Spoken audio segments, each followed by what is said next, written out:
Welcome to 365 Christian Men, where every day we aim to inspire and encourage with real-life stories about men. November 30th, Robert Boyle. Not only was Robert Boyle a pioneer in scientific methods, the characteristics of air, and how gases behave, he was also a clear thinker about the things of God. He once wrote, "I am not a Christian because it is the religion of my country and my friends. I admit no man's opinions in the whole lump." He goes on to say that he sometimes has disagreed with scientists and with clergy. For instance, he wrote, "And when I choose to travel in the beaten road, 'tis not because I find 'tis the road, but because I judge 'tis the way."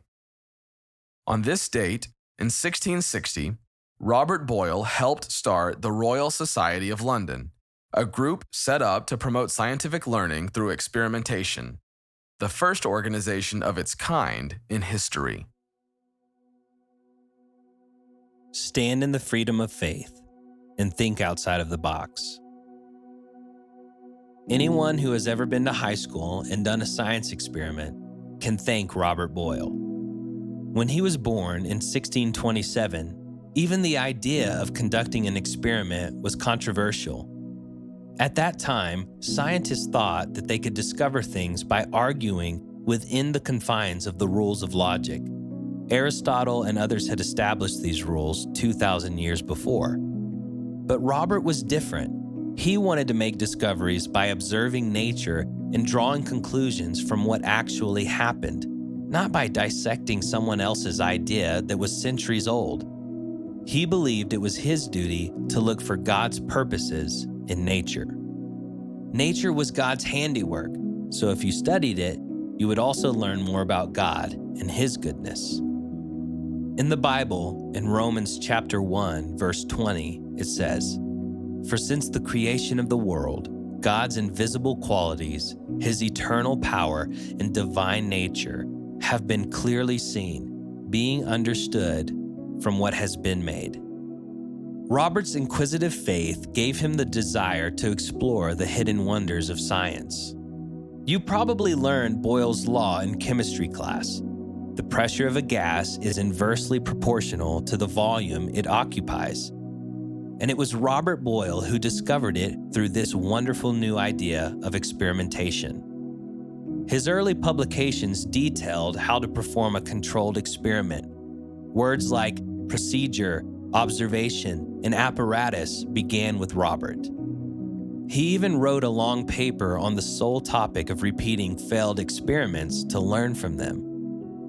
Robert lived his life by this belief, that if he thought outside of the box, instead of looking for what he wanted to see, he could discover something new. He said, "Even when we find not what we seek, we find something as well worth seeking as what we missed." When Robert first published his work based on controlled experiments, people ridiculed him, but he had to challenge the status quo, and he refused to listen to his critics. Instead of giving in to criticism, Robert simply tried harder to document his work and prove his point. Over time, he won the respect of the scientific community.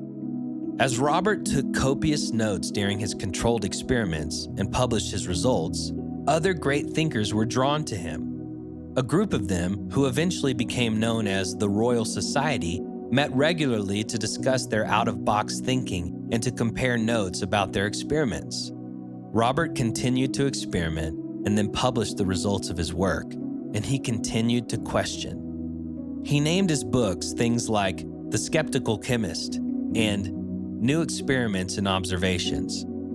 His work disproved many of Aristotle's theories and opened brand new fields like chemistry. Robert became so respected that the King of England sometimes dropped by to ask him scientific questions.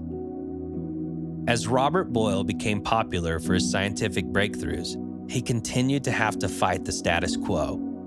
He was even asked to be the president of the Royal Society, but he declined because he did not want to be bound to the society's oath.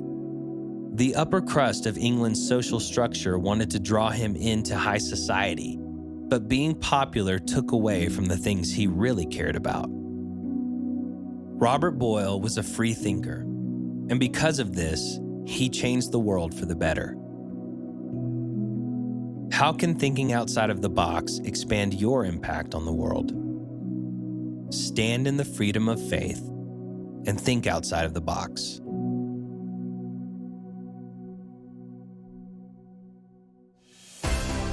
Thank you for listening to today's story. Every day of the year, our hope is to inspire you with real-life stories of faithful men who have gone before us. We are excited to announce that every 365 story is now available as an ebook and is available for purchase on our website at 365christianmen.com.